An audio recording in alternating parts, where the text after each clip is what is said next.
ညအိယာဝင်ပြီဆိုရင်ကောင်းမှုကုသိုလ်လေးတစ်ခုကတော့ပြုပြအောင်ပြုရမယ်လွယ်ကူဆုံးနဲ့ရိုးရှင်းဆုံးလေးပြောပါဆိုရင်သီလဆောင်ပြီးအိပ်တာပါပဲအိယာဝင်ခံနေပြီဆိုရင်အရှင်ဘုရားဘုရားတပည့်တော်သည်တရဏဂုံ3ပါးနဲ့တကွ5ပါးသီလကိုစောင့်ထိန်ပါ၏ဆိုပြီး5ပါးသီလနဲ့တရဏဂုံ3ပါးကိုစောင့်တည်လိုက်မယ်မနက်မိုးလင်းလို့ကိုဟာသီလကိုမချိုးပေါက်တဲ့၍ကိုတန်တမှာသီလတည်နေတာပေါ့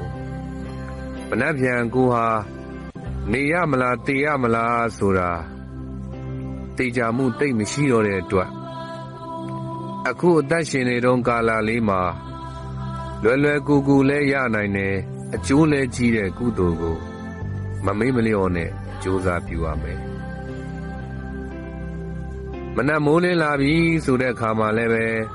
ကိုလုံနိုင်တဲ့ကောင်းမှုကုသိုလ်တွေကိုကြိုးစားလုပ်ရမယ်ဒါကြောင့်မြတ်စွာဘုရားက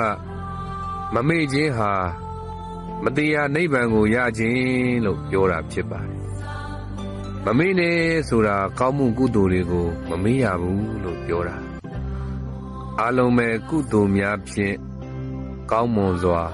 အိပ်စက်နိုင်ကြပါစေ